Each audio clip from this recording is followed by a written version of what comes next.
নমস্কার সম্মানীয় দর্শক বন্ধুরা। তো মুখ্যমন্ত্রী মমতা বন্দ্যোপাধ্যায়ের ঘোষণা মতে আগামীকাল থেকে অর্থাৎ 26শে ফেব্রুয়ারি থেকে আপনাদের ব্যাঙ্ক অ্যাকাউন্টে 100 দিনের কাজের টাকা ঢুকতে শুরু করবে। তো এই টাকা নিয়ে অনেকে আপনাদের মনে প্রশ্ন আসতে পারে যে 100 দিনের কাজের টাকা কি শুধুমাত্র 26শে ফেব্রুয়ারি দেওয়া হবে?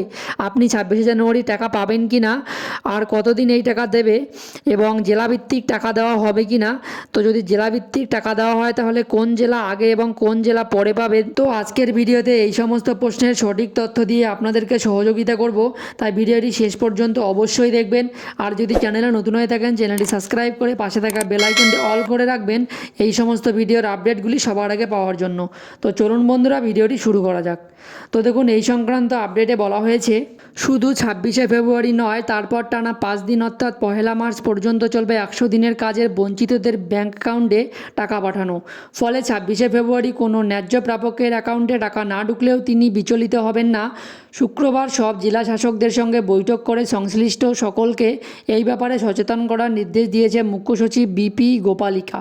তো বন্ধুরা দেখতেই পাচ্ছেন, শুধু 26শে জানুয়ারি কিন্তু নয়, এরপর টানা 5 দিন অর্থাৎ 1লা মার্চ অবধি কিন্তু আপনাদের টাকা ঢুকবে আপনাদের ব্যাঙ্ক অ্যাকাউন্টে 100 দিনের কাজের টাকা।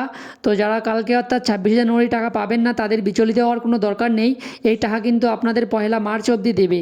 তো দেখুন, এরপরে বলা হয়েছে রাজ্য প্রশাসকদের এক কর্তা জানান, অনেকে মনে করেছেন 26শে ফেব্রুয়ারি সকলের ব্যাঙ্ক অ্যাকাউন্টে টাকা ঢুকবে। বিষয়টা তেমন নয়, ওই দিন অধিকাংশের অ্যাকাউন্টে টাকা পৌঁছাবে বলে ধরা হচ্ছে। তবে যাদের বাকি থাকবে পরবর্তী 5 দিনের মধ্যে তাদের টাকা পাবেন। বঞ্চিতরা টাকা পেলে কি না তা জানার জন্য 1লা মার্চ থেকে বিশেষ কন্ট্রোল রুম চালু করা হবে, যেখানে সক্রিয় থাকবেন প্রায় 1,500 জন কর্মী। জব কার্ডের হোল্ডারদের ফোন করে তারা জানবেন যে তাদের ব্যাঙ্ক অ্যাকাউন্টে টাকা ঢুকছে কি না, সেই মতো প্রয়োজনীয় পদক্ষেপ করবে প্রশাসন। তো বন্ধুরা দেখতেই পাচ্ছেন যে 26শে জানুয়ারি যদি আপনি টাকা না পান তাহলে কিন্তু 1লা মার্চের মধ্যে আপনাদের টাকা ঢুকে যাবে। তো এরপরেও যদি 1লা মার্চের পরেও যদি আপনি টাকা না পেয়ে থাকেন তাহলে কিন্তু রাজ্য সরকারের তরফ থেকে নতুন কন্ট্রোল রুম খোলা হয়েছে। তো যারা 1লা মার্চের মধ্যে জব কার্ডের টাকা পাবেন না, ওই সমস্ত জব কার্ড হোল্ডারদের প্রশাসনের পক্ষ থেকে কল করা হবে এবং আপনাদের কাছে জানতে চাওয়া হবে যে আপনারা যদি টাকা না পেয়ে থাকেন তাহলে তারা প্রয়োজনীয় পদক্ষেপ গ্রহণ করবে। তো দেখুন, এরপরে বলা হয়েছে এদিনের বৈঠকে ডেঙ্গু প্রতিরোধ নিয়েও পর্যাপ্ত ব্যবস্থা নিতে বলা হয়েছে। জল জমা এড়াতে এখন থেকেই খালবিল পরিষ্কার থেকে শুরু করে কঠিন বজ্র নিষ্কাশনে জোর দেওয়ার নির্দেশ দিয়েছেন মুখ্য সচিব।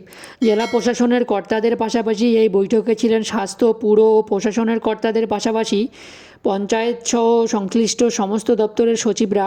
আবার এদিনের বৈঠক থেকে নির্দিষ্ট সময় ছাত্রছাত্রীদের হাতে সবুজ সাথী প্রকল্পে সাইকেল তুলে দেওয়ারও বিষয়টি নিশ্চিত করার নির্দেশ দেওয়া হয়েছে। তো বন্ধুরা দেখতেই পারলেন, 100 দিনের কাজের টাকা 26শে ফেব্রুয়ারি বেশিরভাগ উপভোক্তার অ্যাকাউন্টে পাঠিয়ে দেওয়া হবে, এবং আপনার অ্যাকাউন্টে যদি 26শে ফেব্রুয়ারি টাকা না আসে তাহলে আপনার চিন্তা করার কোনো দরকার নেই। এই টাকা দেওয়ার কাজ কিন্তু 26শে ফেব্রুয়ারি থেকে 1লা মার্চ অবধি চলবে। তো এরপরেও যদি আপনি 1লা মার্চের মধ্যে যদি আপনি টাকা না পেয়ে থাকেন তাহলে ওই সমস্ত জব কার্ড হোল্ডারদের প্রশাসনের পক্ষ থেকে ফোন করা হবে এবং আপনাদের কাছে জানতে চাওয়া হবে আপনি যদি টাকা না পেয়ে থাকেন তাহলে তারা প্রয়োজনীয় ব্যবস্থা গ্রহণ করবে।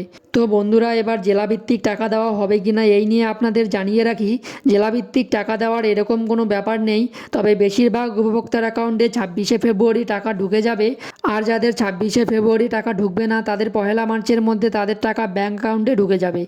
তো বন্ধুরা, আশা করি ভিডিওটি বুঝতে পেরেছেন। এই আপডেটটি দেওয়ার ছিল। যদি ভিডিওটি ভালো লেগে থাকে ভিডিওটিতে অবশ্যই একটি লাইক দেওয়ার পাশাপাশি চ্যানেলটি সাবস্ক্রাইব করে রাখবেন এবং আপনার বন্ধুদের মাঝে ভিডিওটি শেয়ার করে দেবেন, তাদেরকেও যেন সুবিধা করে দেবেন। ধন্যবাদ।